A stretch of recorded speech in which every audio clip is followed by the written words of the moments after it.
Bismillahirrahmanirrahim. Assalamualaikum warahmatullahi wabarakatuh. Alhamdulillah ala fadlihi wa ihsanih, wa syukru lahu ala taufiqihi wa amtinanih, wa asyhadu an la ilaha illallah wahdahu la syarika lah ta'ziman li sya'nih, wa asyhadu anna Muhammadan abduhu wa rasuluhu ad-da'i ila ridwanih, sallallahu alaihi wa ala alihi wa ashabihi wa man tabi'ahum bi ihsanin ila yaumiddin, wa sallama tasliman katsira. Allahumma anfa'na bima 'allamtana wa 'allimna bima yanfa'una wa zidna 'ilma. Allahumma inna nas'aluka 'ilman nafi'a wa rizqan thayyiban wa 'amalan mutaqabbala. Amma ba'd, ma'asyiral muslimin wal muslimat rahimani wa rahimakumullah. Alhamdulillah, kita panjatkan pujian kita kepada Allah Subhanahu wa taala, dan kita juga bersyukur kepadanya atas nikmat-nikmatnya, atas kebaikan-kebaikan yang Allah terus turunkan kepada hamba-hambanya. Dan pada sore hari ini kita mendapatkan kebaikan yang sangat besar. Allah kumpulkan kita, Allah berikan pertolongan kepada kita untuk berkumpul di majelis ilmu yang tentunya tidak asing tentang keutamaannya, yang telah diketahui oleh semuanya tentang keutamaan dari majelis ilmu. Maka kita mohon kepada Allah Subhanahu wa taala, mudah-mudahan majelis yang kita berkumpul sekarang di dalamnya Allah jadikan sebagai majelis yang diberkahi oleh Allah Subhanahu wa taala. Dan kita mohon kepada Allah Subhanahu wa taala, mudah-mudahan ilmu yang sampai kepada kita Allah jadikan sebagai ilmu yang bermanfaat, ilmu yang memperbaiki ibadah kita, memperbaiki akhlak kita, menjadi sebab meningkatnya iman kita, membersihkan hati kita dari kotoran-kotorannya. Dan mudah-mudahan Allah Subhanahu wa taala memberikan taufiknya kepada kita untuk kita bisa mengamalkan apa yang telah sampai kepada kita dari kebenaran. Amin. Kita masih dalam pembahasan kitab Al-Usul As-Salasah atau Salasatul Usul, yaitu pembahasan tentang 3 prinsip atau 3 pokok utama, 3 prinsip yang penting. Yaitu apa? Apa yang dimaksud dengan 3 prinsip ini? Jawaban singkatnya, 3 prinsip ini atau 3 pokok yang penting ini adalah 3 pertanyaan di alam kubur. Ini biar mudah difahami. Yang kita pelajari ini 3 perkara pokok. Kita katakan ini 3 perkara pokok karena ini perkara yang sangat penting. Karena nanti akan datang saatnya seseorang meninggal dunia, dan kemudian seorang ketika meninggal dunia dan diletakkan di kubur, maka setelah dikubur,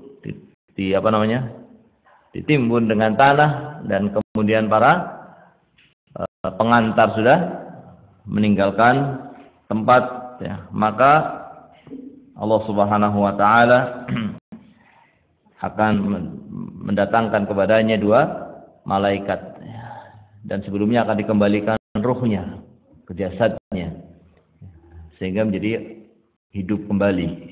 Tapi hidupnya bukan di mana?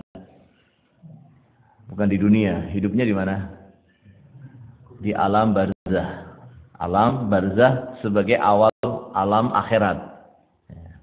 Di awal alam akhirat yang kita tidak tahu keadaannya. Hanya Allah Subhanahu wa taala yang mengetahuinya dan mereka yang sudah sampai ke sana. Nah, ketika sudah dikembalikan rohnya sehingga dia hidup di alam barzah, maka akan didatangi 2 malaikat dan akan ditanya 3 perkara ini. Yaitu ditanya tentang man rabbuk wa ma dinuk wa man nabiyyuk. Apa Rabbmu, siapa Rabbmu, apa agamamu, dan siapa nabimu. Dan ketika seorang diberi pertolongan oleh Allah Subhanahu wa taala untuk menjawabnya, maka dia akan mendapatkan nikmat di alam kuburnya. Akan diluaskan kuburannya, alam kuburnya seluas mata memandang. Akan dibukakan pintu surga sehingga baunya sampai ke tempatnya.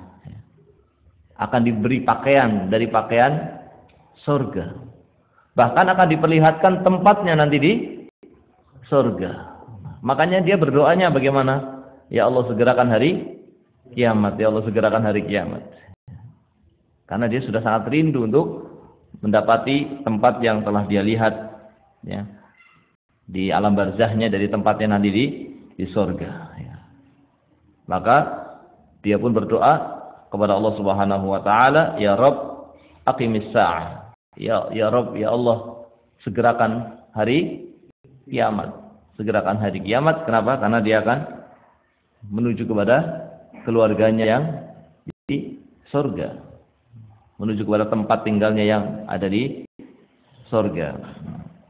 Dan sebaliknya, di sana ada orang yang karena tidak yakin dengan Islam, tidak yakin dengan Allah Subhanahu wa taala, tidak yakin dengan hari akhir, orang munafikin dan yang semisalnya,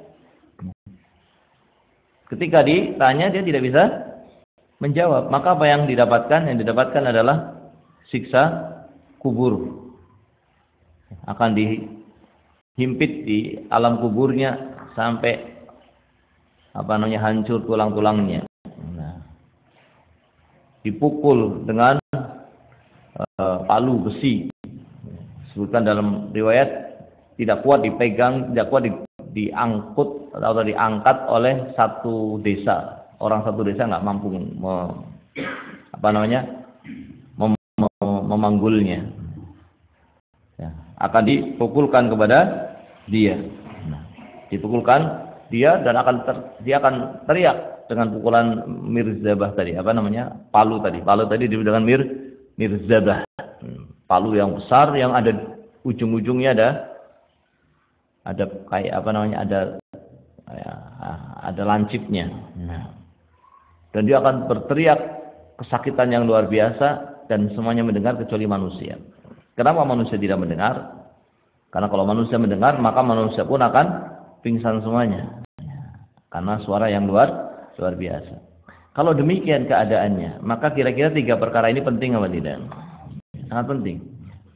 3 perkara ini sangat penting. Sehingga kita pun harus bisa menjawab di dunia ini sebelum nanti menjawab di akhirat. Tapi beda jawabannya tentunya. Maksudnya di dunia ini butuh bukan hanya ketika ditanya man rabbuk, jawabannya Rabbi Allah. Itu nanti di akhirat. Dan yang menjawab itu iman. Tetapi di dunia ini kita butuh ilmu. Ketika kita ditanya man rabbuk, siapa Rabbmu, apa jawaban kita? Diajarkan di sini. Kalau di dunia ini ditanya siapa Rabbmu, jawabannya Rabbku adalah Allah yang telah memelihara aku, yang telah memberi nikmat kepadaku, sehingga aku menjadi hidup, mendapatkan rizki. Hidup sejak di mana kita? Sejak di alam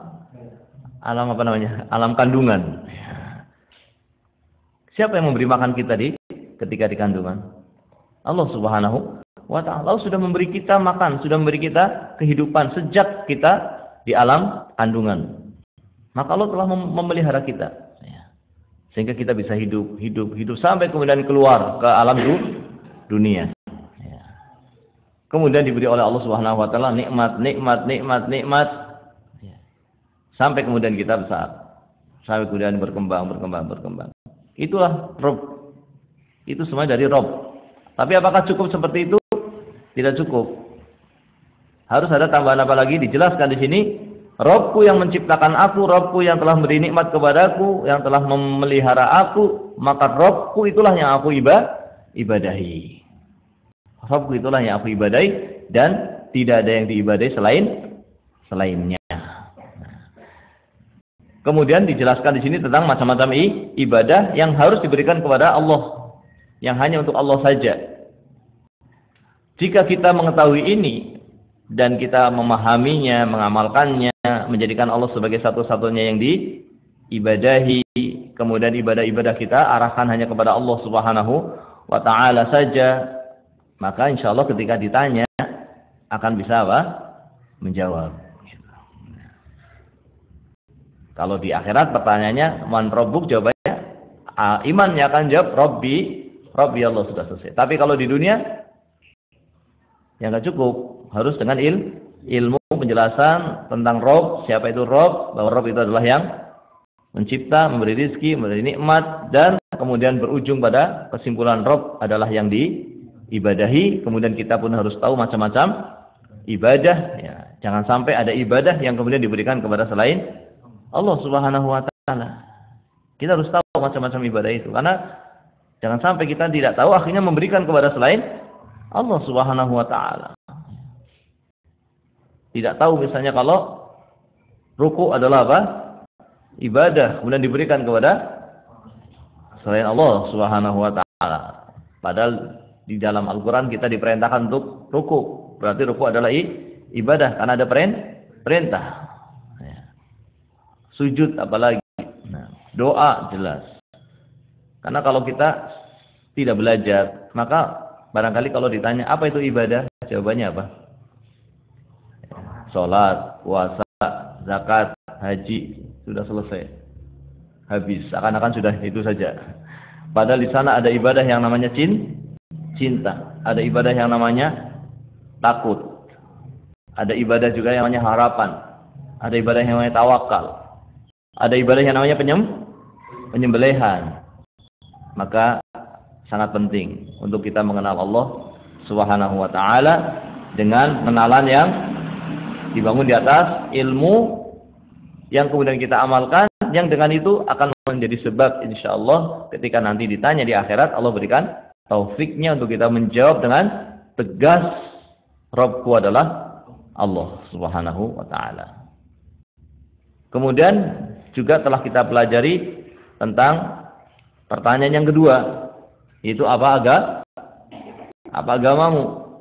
Tidak cukup kita kalau di akhirat kita cukup mengatakan agamaku adalah Islam, tapi yang menjawab bukan lisan, menjawab iman. Tetapi kalau di dunia tidak cukup. Agamaku Islam cukup? Tidak cukup. KTP-ku Islam cukup? Tidak cukup. Dia harus tahu apa itu Islam. Sehingga ketika nanti di alam kubur dia bisa menjawab, karena dia memang punya ilmu tentang Islam, bahwa dia betul-betul orang yang telah berislam.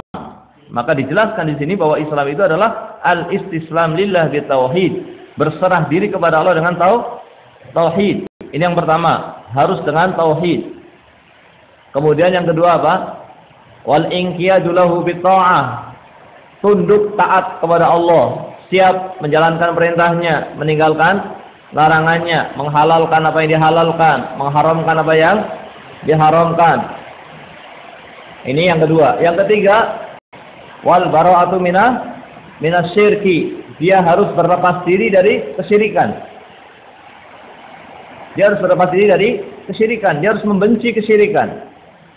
Bukan hanya tidak berbuat syirik, tapi dia juga membenci kesyirikan. Berlepas diri, memutus hubungan dengan yang namanya apa? Kesyirikan, dengan berbagai macam jenisnya. Wa ahlihi, dan dia juga berlepas diri dari pelaku-pelaku syirik. Dia harus berlepas diri, jangan dianggap sebagai saudara seiman.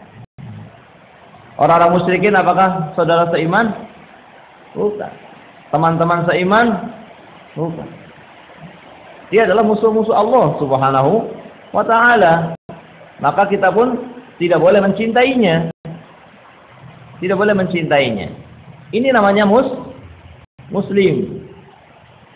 Nah, kalau dia paham Islam itu seperti itu, bahwa dia harus bertauhid, bahwa dia harus siap tunduk taat kepada Allah Subhanahu wa ta'ala,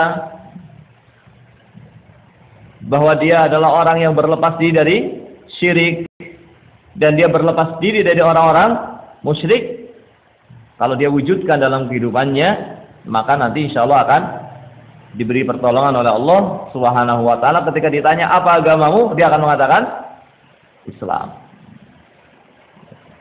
Bahkan dijelaskan di sini pula bahwa Islam itu tidak satu tingkatan. Ada Islam tingkatan yang paling bawah, ada tingkatan iman yang di atasnya, ada tingkatan ihsan. Kemudian yang ketiga adalah siapa nabimu. Dan ini yang sekarang kita sampai pada pembahasan ini. Siapa nabimu? Dan ini harus diketahui juga. Karena apa? Karena Nabi Muhammad SAW adalah utusan Allah yang membawa agama Allah, yang menyampaikan agama Allah. Bagaimana kita tidak mengenal dengan yang diutus oleh Allah? Bagaimana seseorang tidak mengenal dengan yang diutus oleh Allah, yang diperintahkan oleh Allah untuk diikuti? Kita diperintahkan untuk mengikuti siapa? Utusan Allah, kan begitu kan? Terus bagaimana kita tidak tahu orang yang kita disuruh untuk apa? Kita mengikutinya. Maka di sini penting difahami tentang mengenal Rasulullah Shallallahu Alaihi Wasallam. Ya, nasabnya dari mana, dari kabilah apa? Karena dia dari Arab, betul. Tapi Arab ada kabilah yang mana? Ternyata dari kabilah yang paling mulia, dari suku Quraisy. Kemudian bagaimana masa hidupnya? Ya, dan sudah kita sampaikan bahwa beliau Sallallahu Alaihi Wasallam ditetapkan sebagai nabi dengan turunnya surat Iqra bismi rabbikal ladzi khalaq. Kemudian ditetapkan sebagai rasul dengan turunnya surat Ya Ayyuhal Muddatsir. Kemudian beliau mulai menyampaikan agama Allah Subhanahu wa taala selama 10 tahun, selama 13 tahun ya di Mekah. Beliau menyampaikan apa? Tauhid. Beliau menyampaikan tauhid.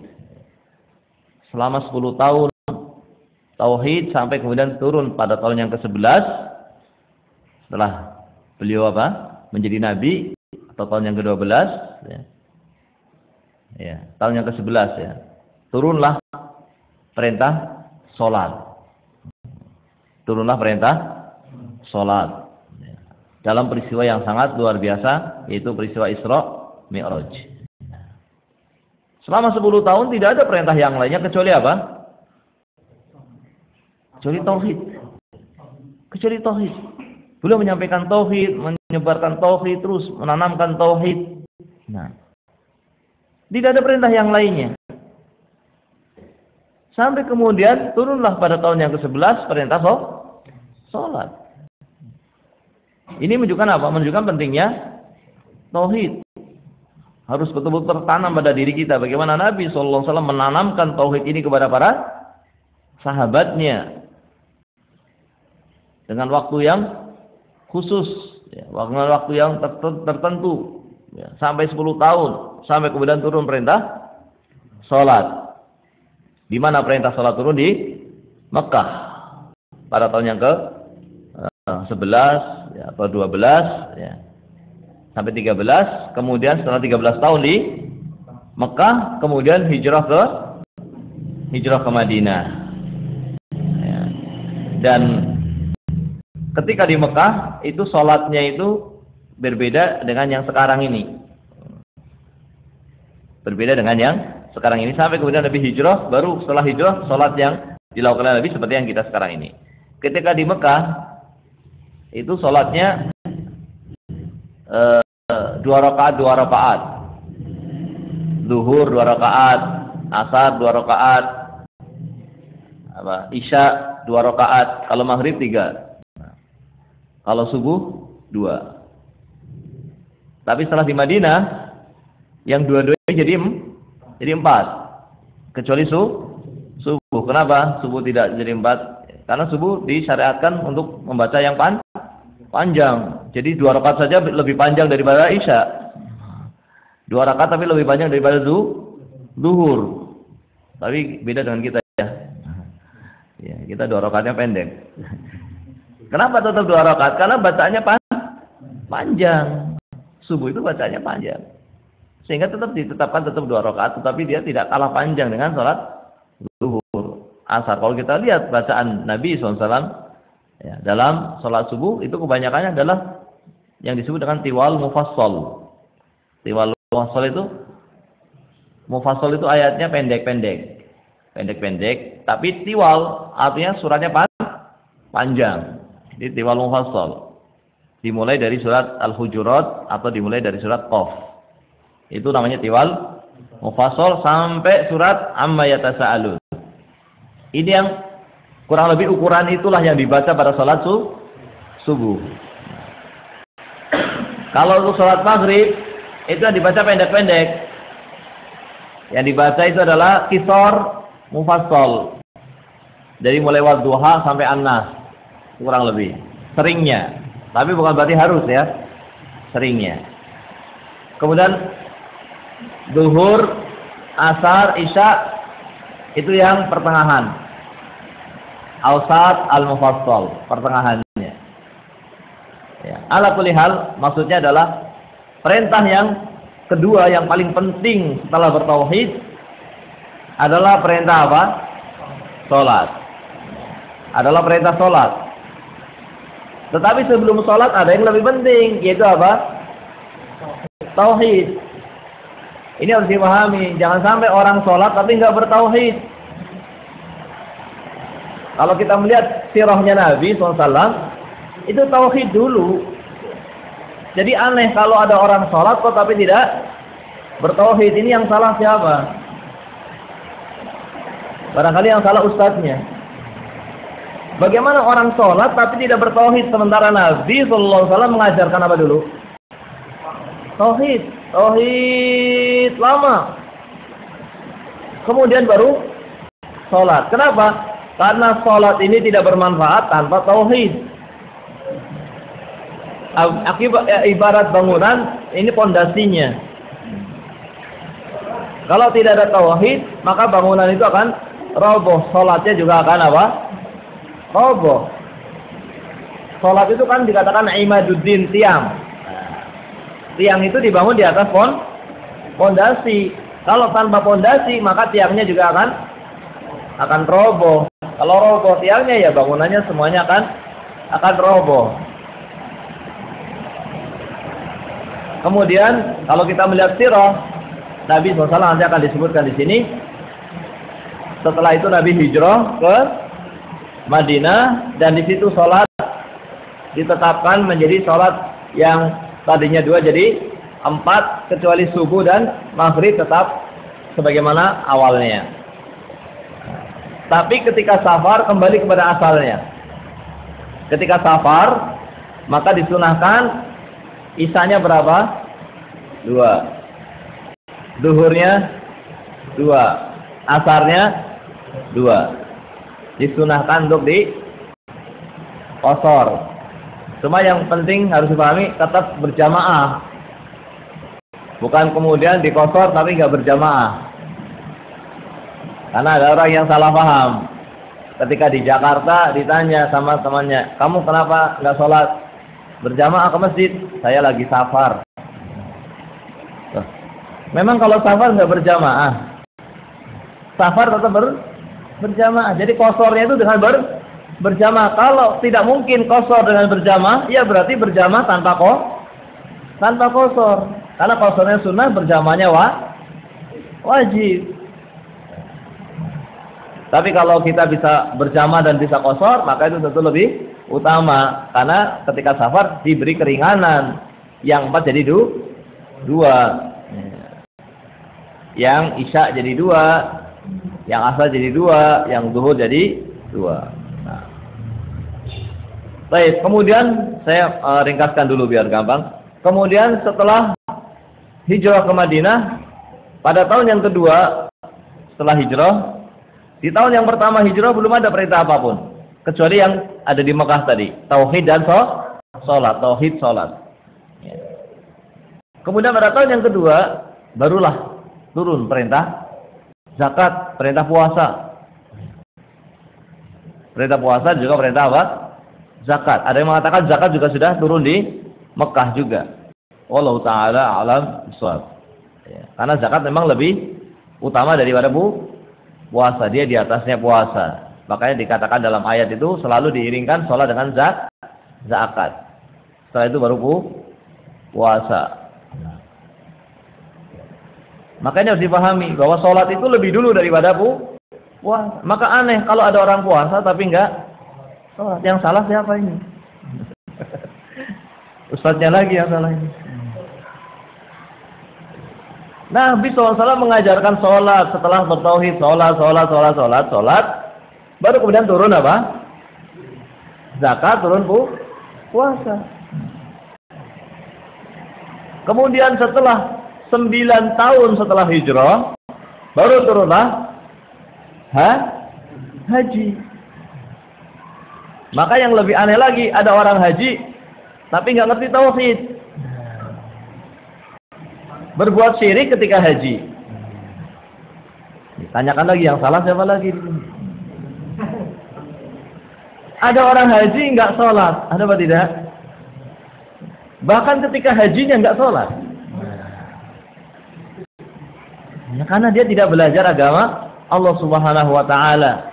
Suara kebenaran tidak sebesar suara kesyirikan, kebid'ahan, kemaksiatan, lebih besar daripada ajakan-ajakan kepada menjalankan perintah-perintah Allah, meninggalkan larangan-larangan Allah Subhanahu wa Ta'ala.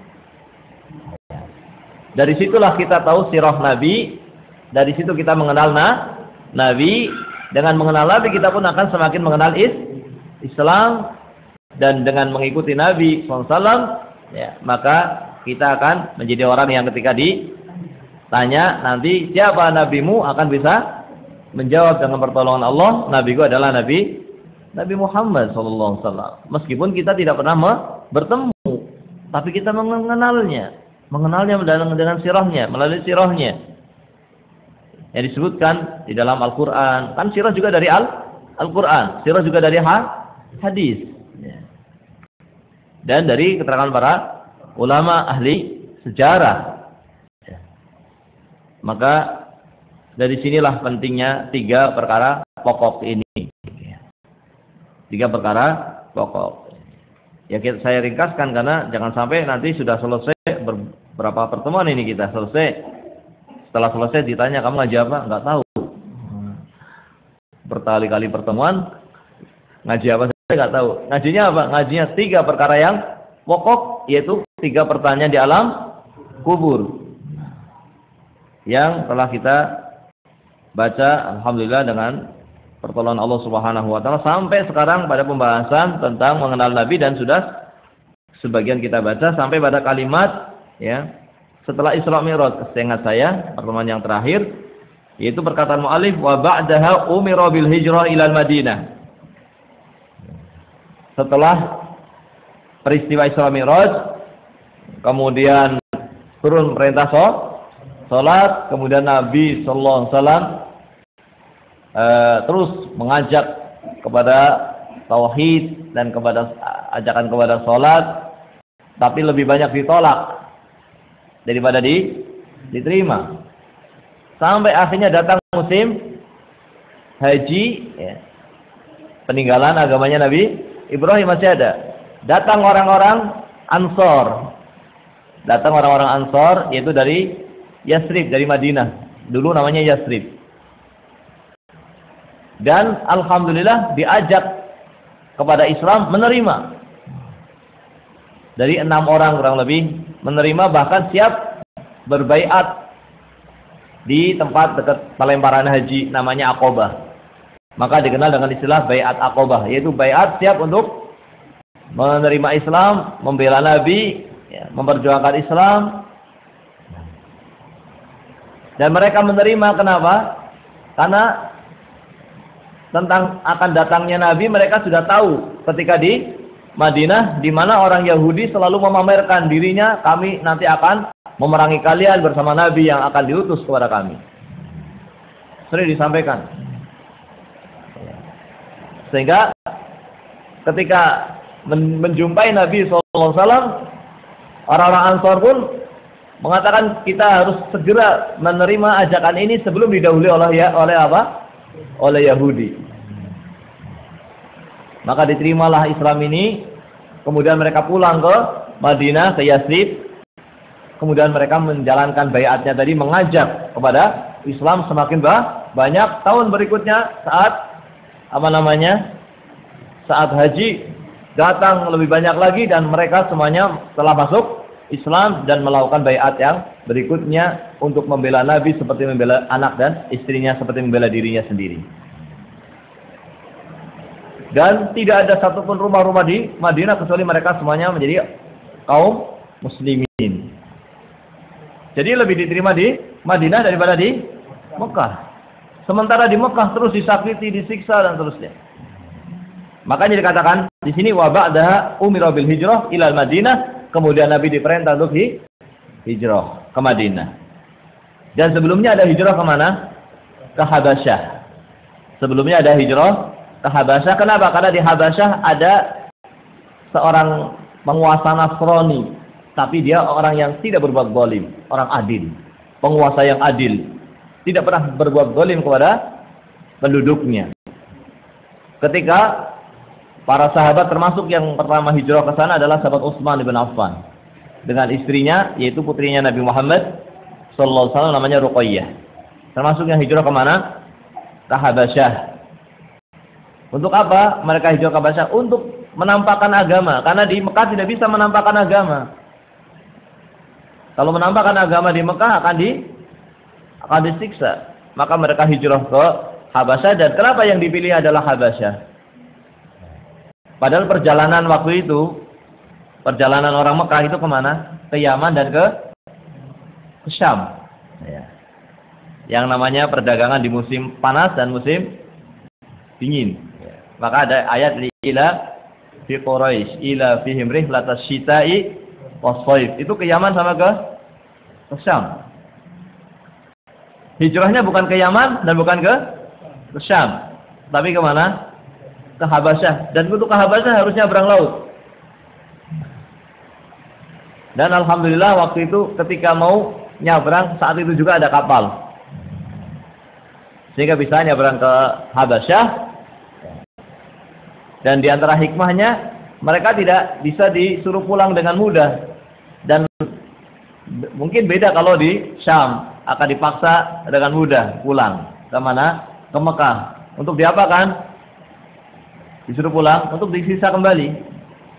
Kalau ke Syam juga mungkin akan mudah, tapi ke Habasyah, di sana ada seorang raja yang tidak pernah berbuat zalim, dan orang-orang musyrikin mengutus utusan untuk mengambil mereka agar dikembalikan ke mana? Ke Mekah. Dan tidak tanggung-tanggung diutus utusan ke mereka dari orang-orang kafir Quraisy itu, mengutus utusan yang terhormat, yang pandai bicara, pandai menjelaskan, dengan membawa hadiah yang sangat banyak. Tetapi Raja Habasyah atau raja yang Najasyi, Raja Habasyah namanya Najasyi, atau julukannya disebut dengan Najasyi, waktu itu tidak begitu saja menerima apa yang diinginkan oleh utusan orang musyrikin. Tapi dipanggillah kaum muslimin yang hijrah, ditanya, akhirnya diberi pilihan mereka. Dan mereka tetap ingin berada di Habasyah karena di sana bisa menampakkan agama, bisa menampakkan agamanya dan tidak disakiti. Dan subhanallah, di antara hikmah yang sangat besar juga, satu-satunya manusia di Habasyah yang masuk Islam adalah rajanya. Raja Habasyah ini, Najasyi, masuk Islam, dan ketika meninggal dunia nggak ada yang nyolati di sana, karena negerinya negeri Nasrani. Yang menyolati siapa? Yang menyolati adalah Nabi SAW yang berada di Mekah. Disebut dengan sholat ghaib. Sholat ghaib. Sholat jenazah, tapi jenazahnya tidak di depannya. Ini ke Habasyah yang pertama, hijrah yang pertama. Kemudian hijrah yang kedua kemana? Ke Madinah. Dan para sahabat sudah berangkat lebih dulu. Semuanya berangkat.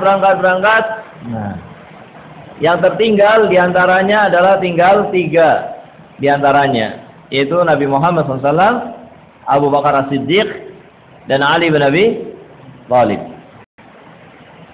Dan orang-orang musyrikin sudah khawatir, jangan-jangan nanti Nabi juga akan apa? Akan hijrah. Kalau sampai Nabi hijrah, maka akan berkumpullah kekuatan di Madinah. Khawatir mereka orang musyrikin, maka berkumpullah mereka bermusyawarah bagaimana apa yang harus dilakukan agar Nabi tidak hijrah. Diputuskan, dan waktu itu ada yang ikut musyawarah, ada setan yang menjelma orang ikut musyawarah, dan atas usulan dia ya, memutuskan untuk membunuh Nabi secara bersama-sama, yaitu setiap kabilah mengutus pemuda yang paling kuat. Setiap kabilah mengutus pemuda yang paling kuat untuk berada di luar rumahnya Nabi SAW, menunggu Nabi keluar dari rumahnya. Kalau sudah keluar, dibunuh secara apa? Secara bersama-sama. Ingin melakukan makar berupa pembunuhan. Tapi Allah Subhanahu wa Ta'ala yang Maha Tahu membalas makar mereka, dan Allah membalas makar dengan makar pula. Maka kemudian diberitakan kepada Nabi SAW apa yang akan terjadi. Kemudian diperintahkanlah siapa? Ali bin Abi Thalib untuk tidur di tempatnya Nabi dengan menggunakan selimutnya Nabi SAW, sehingga para pemuda ini menyangka Nabi sedang tidur, padahal apa? Nabi keluar. Dan mereka dibutakan matanya oleh Allah, artinya dibutakan dari melihat Nabi. Tidak melihat ketika Nabi apa? Keluar. Dan Nabi bukan hanya keluar, bahkan Nabi menaruh pasir, menurut buku sirah disebutkan, sambil menaruh pasir di atas kepala para pemuda tadi. Kemudian Nabi menuju ke mana? Menuju ke sahabat Abu Bakar As-Siddiq, dan keduanya kemudian bersembunyi di gua apa? Di gua Sur. Dan selama bersembunyi dicari dengan pencarian yang luar biasa, sampai ketika mereka merasa tidak bisa menemukan, sampai dibuat sayembara. Siapa yang bisa mendapatkan hidup atau mati, mendapatkan hadiah yang luar biasa waktu itu. 200 ekor onta. Onta itu kendaraan yang paling mewah waktu itu. Dan Allah Subhanahu wa Ta'ala memberikan apa? Pertolongan kepada Rasulullah SAW dan sahabat Abu Bakar As-Siddiq radhiyallahu taala anhu, sehingga kemudian berhasil meninggalkan kota Mekah sampai di kota Madinah, dan terbentuklah kekuatan yang besar, kekuatan Islam, kekuatan kaum muslimin. Ini yang namanya hijrah. Setelah disiksa, setelah penyiksaan, setelah apa namanya perbuatan-perbuatan yang keji dilakukan di Mekah, maka diberi izin oleh Allah Subhanahu wa Ta'ala untuk agar selamat dari kekejian tadi, diizinkan, disyariatkan yang namanya hijrah. Kemudian disebutkan di sini wal hijrah al-intiqal min baladi syirki ila baladil Islam. Hijrah itu adalah pindah dari negeri syirik kepada negeri Islam. Ini hijrah. Bukan dari Mekah ke Madinah saja. Itu waktu itu. Mekah ke Madinah. Bahkan hijrah dari Mekah ke Madinah kemudian dihapus perintahnya. Ya. Dihapus perintah hijrah dari Makkah ke Madinah. Nabi mengatakan la hijrata ba'dal fathi, tidak ada lagi syariat hijrah setelah Fathu Mekah. Pada tahun yang ke-8 Nabi SAW dengan pertolongan Allah bisa kembali menguasai Mekah. Kota Mekah yang tadinya dikuasai oleh orang musyrikin, pada tahun yang ke-8 setelah hijrah dikuasai oleh kaum muslimin. Maka setelah dikuasainya kaum Mekah oleh kaum muslimin, dihapuslah syariat apa? Hijrah. Tidak ada lagi hijrah, kata Nabi. Nabi bersabda, tidak ada lagi hijrah dari mana? Madinah ke Mekah. Ini menunjukkan apa? Bahwa Mekah akan terus dikuasai oleh kaum muslimin sampai hari kiamat. Nah. Tetapi hijrah yang lainnya masih ada, yaitu hijrah apa tadi? Dari negeri kafir ke negeri Islam. Dari negeri kesyirikan kepada negeri Islam. Nah, ini orang yang tidak bisa menampakkan agamanya karena dia di negeri syirik, maka hijrah. Wal hijrah fardhah, dan ini kewajiban ala hadil ummah, untuk umat ini, untuk tidak kumpul di negerinya musyrikin dan dia tidak bisa menampakkan apa? Agama. Dia tidak bisa menampakkan agama, tidak bisa menyampaikan agama. Kalau seperti itu keadaannya, maka apa? Hijrah. Kenapa? Karena kalau kumpul terus, nanti lama-lama akan apa? Akan terbawa, terfitnah. Ya. Lama-lama, ya tadi, jadi saudara seiman. Jadi mengikuti perbuatan kesyirikan. Maka diperintahkan untuk apa? Meninggalkan negeri syirik, menuju kepada negeri Islam, yaitu negeri yang ditegakkan di situ apa? Syiar-syiar Islam. Ya. Salat berjamaah ada di situ, salat Jumat ada di situ, salat Idul Adha, Idul Fitri ada di situ. Ini namanya negeri Islam. Dan hijrah dari negeri syirik kepada negeri Islam, wahya baqiyah ila an taqumas saah, terus syariat ini masih disyariatkan sampai hari kiamat, tidak gugur.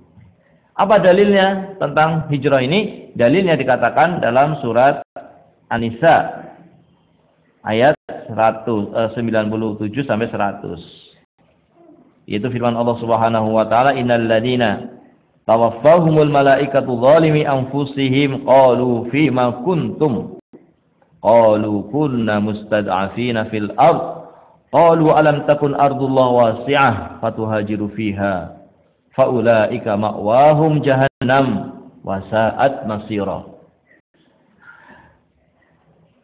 Dan mereka, sesungguhnya mereka orang-orang yang dicabut nyawanya oleh malaikat, dalam keadaan mereka adalah orang-orang yang mendolimi dirinya sendiri. Yaitu apa? Orang-orang yang dimaksud di sini orang-orang yang berada di negeri kafir, di negeri musyrikin, dan dia tidak bisa menampakkan agamanya, tapi dia tetap di situ. Ketika malaikat datang mau mencabut, malaikat bertanya, kenapa kamu di sini? Kenapa kamu bersama dengan orang-orang musyrikin? Nah, dia menjawab, kunna mustad'afina fil ard, kami lemah, kami nggak bisa meninggalkan mereka, tapi ini bohong.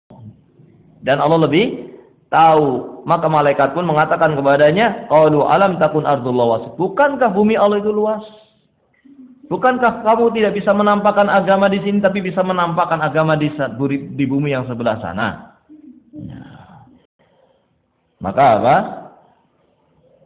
Mereka mati dalam keadaan tidak melakukan hijrah.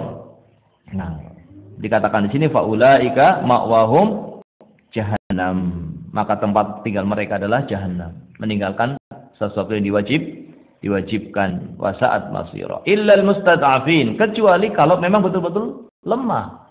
Siapa? Minar rijal wal nisa wal wildan la yastati'una hilatan wa la yahtaduna sabila. Yaitu mereka dari kalangan laki-laki yang sudah lanjut usia misalnya. Dari kalangan perempuan. Kalau perempuan memang lemah. Hukum asalnya perempuan apa?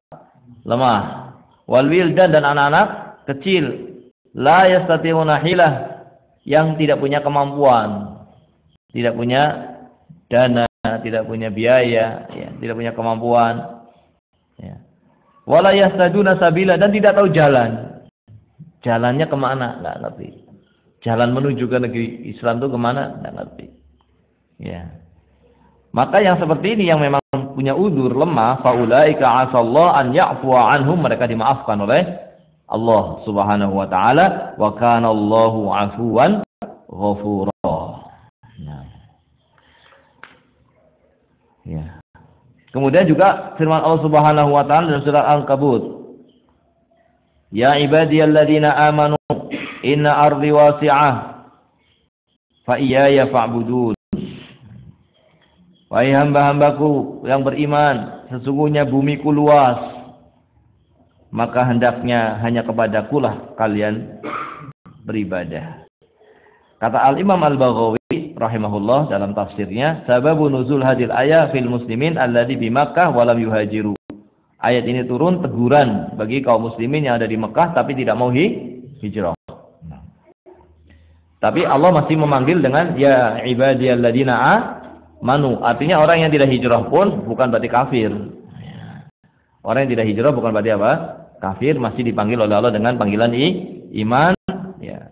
Maka dikatakan nadahumullah bismil iman, maka mereka masih dalam kategori kaum muslimin tapi berbuat zalim kepada diri mereka. Nah, bermaksiat kepada Allah dengan kemaksiatan yang besar.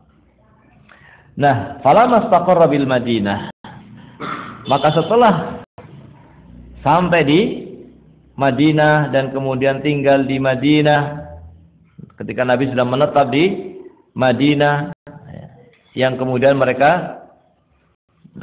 Nabi SAW dijamin, ya, dijamin keselamatannya, dijamin keamanannya oleh siapa?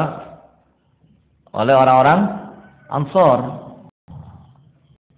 yang telah membaiat Nabi untuk membela Nabi, menjaga Nabi seperti anak dan istrinya sendiri. Maka jadilah Nabi dalam keadaan aman, dalam keadaan tenang di kota Madinah. Meskipun akhirnya seluruh orang-orang musyrikin dan orang-orang kafir yang lainnya di waktu itu kemudian sama-sama bersatu untuk menghadapi Islam. Ya. Bersatu untuk menghadapi Islam. Ya. Nah, dan ketika sudah di Madinah, dalam keadaan sudah menetap di Madinah, barulah umira bi baqiyati syara'il Islam, diperintahkan oleh Allah dengan syariat-syariat Islam. Turunlah syariat-syariat Islam, kebanyakan turunnya itu di mana? Di Madinah. Kebanyakan turunnya di Madinah. Seperti apa? Misalnya zakah, was-shaum, wal hajj, wal jihad, wal adzan, wal amr bil ma'ruf, wa nahi 'anil munkar, wa ghairi dzalik min syara'il Islam. Turun syariat-syariat Islam akhadha 'ala hadza 10 sinin, turun dalam kurun waktu 10 tahun. Turun dalam kurun waktu 10 tahun setelah 13 tahun di Mekah, kemudian 10 tahun di Madinah, berarti masa kenabian dan kerasulan adalah 23 tahun. Dan beliau menjadi seorang nabi dan rasul pada usia 40 tahun. Maka 40 ditambah 23, usia beliau, masa hidup beliau adalah 63 tahun. Nah, wa ba'daha tufiya salawatullah wa salamu alaihi, dan setelah 10 tahun di Madinah kemudian wafatlah Nabi sallallahu alaihi wasallam. Nabi diberi pilihan untuk terus di dunia, ya, atau menghadap Allah Subhanahu wa taala. Dan Nabi memilih mana? Memilih dunia atau memilih akhirat? Memilih akhirat. Kenapa? Wal akhiratu khairun laka minal ula. Dunia dikatakan dunia karena dia itu hina. Akhirat dikatakan akhirat karena dia tinggi, mulia. Ya. Kehidupan yang sempurna di akhirat. Bahagianya tidak lagi bercampur dengan kesedihan, kesulitan. Kemudahan tidak bercampur lagi dengan kesulitan. Ini kehidupan akhirat. Maka Nabi memilih apa? Memilih kehidupan akhirat, ya. Karena beliau akan mendapatkan yang lebih baik daripada yang ada di dunia. Nah, sementara dunia itu kehidupan yang senangnya bercampur dengan sedih. Ya. Dunia itu mata'ul ghurur, kekayaannya kekayaan yang menipu. Ya. Bisa jadi kaya raya, besoknya mati. Bisa jadi kaya raya, besoknya hilang. Bisa apa tidak? Bisa. Menipu, kekayaan yang menipu. Tetapi di akhirat tidak. Ya. Kehidupan yang abadi, kehidupan yang sempurna. Ya. Maka setelah 10 tahun di Madinah, Nabi SAW wafat, dan agama wadinuhu baqin, dan agama meskipun Nabi SAW sudah wafat, tapi agamanya masih ada. Agamanya masih ada. Wa hadza dinuhu, dan inilah agamanya, yaitu Islam. Sebagaimana agama para nabi yang dulu juga namanya Islam, tetapi ini Islam yang khusus, yaitu Islam yang dibawa oleh Nabi Muhammad sallallahu alaihi wasallam.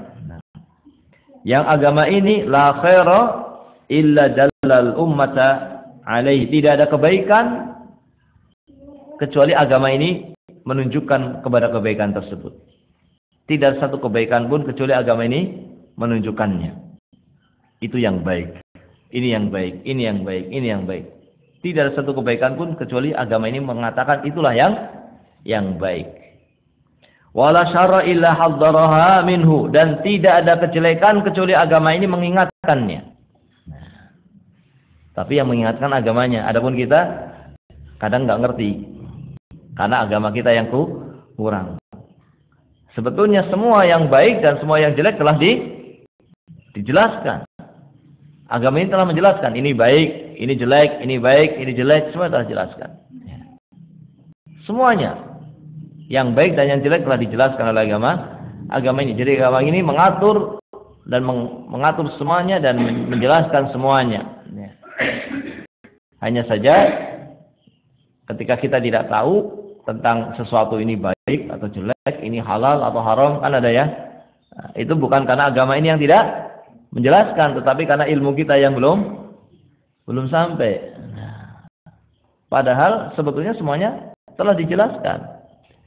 Bahkan dengan sangat jelas, al-halalu bayyin wal haramu bayyin. Yang halal sudah jelas, yang haram juga sudah jelas. Meskipun memang ada di antara halal dan haram ada perkara yang samar. Samarnya bagi siapa? Bagi yang tidak berilmu kayak kita. Sehingga banyak yang samar. Ini samar ya. Ini gimana ya? Ini halal atau haram ya? Enggak tahu. Ini halal atau haram, banyak. Kita sering menjumpai pada diri kita apa? Seperti itu. Kenapa? Karena kelemahan ilmu. Namun disebutkan dalam hadis, Nabi SAW pun sudah memberikan petunjuk bagaimana sikap seseorang terhadap perkara yang seperti itu. Kalau yang halal jelas, maka kita harus menghalalkannya. Kalau yang haram jelas, maka kita pun harus mengharamkannya. Nah, masalahnya yang samar. Apa contohnya? Pada sebagian orang rokok masih samar. Rokok itu masih samar sebagian orang.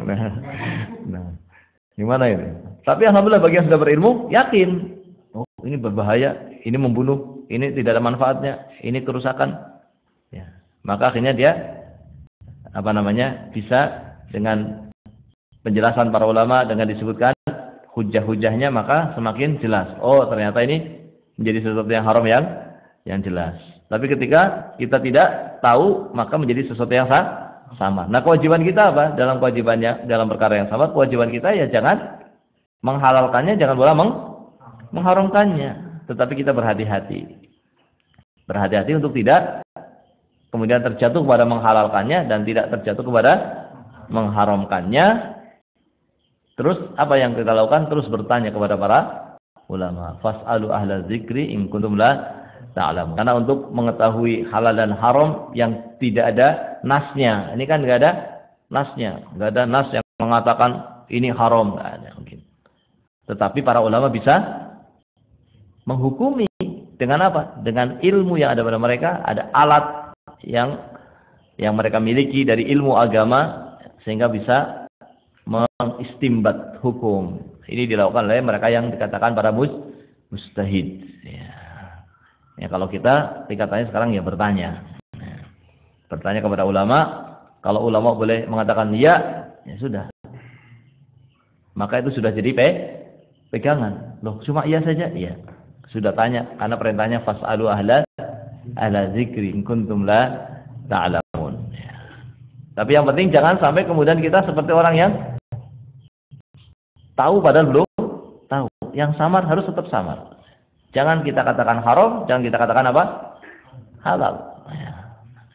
Ataupun kalau kita ingin hati-hati misalnya, wah, saya takutlah daripada saya terjatuh pada yang haram, saya apa? Menghindar. Tapi dalam keadaan belum tahu hukum, tapi menghindar. Terus ada orang yang melakukan. Bagaimana? Jangan, itu haram, begitu? Tidak bisa. Kenapa? Karena kita belum tahu haram. Ya itu berarti buat saya saja. Saya menghindar karena saya takut terjatuh pada yang haram. Tapi kemudian kita melarang orang dengan mengatakan haram itu juga tidak bisa. Paling kita bertanya kepada para ulama, mencari ilmu agar menjadi jelas, karena pasti itu sesuatu yang akhirnya apa? Akhirnya jelas. Pasti itu sesuatu yang akhirnya jelas. Ya. Tapi dengan keterbatasan ilmu kita, ya, apalagi dibantu oleh ada upaya syaitan yang ingin menutup ya, kejelekan jadi tidak jelek. Nah, ya, sehingga sesuatu yang riba misalnya jadi samar pada sebagian orang. Mungkin kita juga terkadang jadi ikut samar juga dalam beberapa jenis yang riba yang sudah dikemas oleh setan tadi. Ya, riba disebut dengan bunga. Kan jadinya samar. Wah, bunga kan indah. Nah, maka jadi samar. Ini setan membingkai sesuatu yang ini ya, artinya menjadi sesuatu yang kemudian menjadi samar karena dibingkai dengan bingkai yang indah. Sesuatu yang jelas, melukai orang, membunuh orang dibingkai dengan nama jihad. Ya, akhirnya orang pun ada yang terbawa, ada juga yang masih ragu-ragu padahal jelas bagi orang yang sudah bertemu dengan para ulama, belajar dengan para ulama, menjadi sesuatu yang jelas. Maka ketika kita mendapatkan ilmu, maka ini pertolongan dari Allah Subhanahu wa taala. Ketika kita bisa berjumpa dengan para ulama, maka pertolongan dari Allah Subhanahu wa taala untuk kita bertanya tentang agama kita. Nah, maka agama ini tidak ada satupun kebaikan kecuali telah ditunjukkan oleh agama ini, dan tidak ada satu kejelekan kecuali telah diperingatkan oleh agama ini. Wal khairul ladzi dallaha alaihi tauhid. Dan kebaikan yang ditunjukkan oleh agama ini adalah tauhid. Kenapa yang disebut cuma tauhid? Karena ini kebaikan yang paling besar. Yang alhamdulillah Allah telah berikan hidayah kepada kita. Meskipun kita harus terus memperdalam tentang apa? Tauhid. Karena tadi ada upaya-upaya syaitan yang mengemas kebalikan dari tauhid menjadi seakan-akan sesuatu yang indah. Nah, maka terus kita harus tidak berhenti untuk belajar tauhid. Jangan merasa saya sudah tingkatan tauhidnya sudah cukup. Enggak. Terus belajar tauhid, murojaah tauhid, mengulang tauhid, pembahasan tentang tauhid. Nah, karena ini adalah kebaikan yang paling besar. Jangan sampai kita tidak mendapatkan kebaikan yang paling besar ini. Ini kebaikan yang paling besar yang dibawa oleh agama yang diturunkan oleh Allah Subhanahu wa taala. Nah, juga wa jami'u ma yuhibbuhullah wa yardah, dan semua yang dicintai oleh Allah, semua yang diridhoi oleh Allah itu adalah satu kebaikan. Wasyarr, dan kejelekan alladzi hadzara minhu asyirku, dan kejelekan yang diingatkan oleh agama ini adalah kesyirikan. Kenapa yang disebut kesyirikan? Karena ini kejelekan yang paling besar, kejelekan yang paling jelek. Maka hati-hati. Jangan tertipu dengan bungkus-bungkus. Nah, kesyirikan yang dibungkus dengan istilah-istilah yang indah. Maghrib.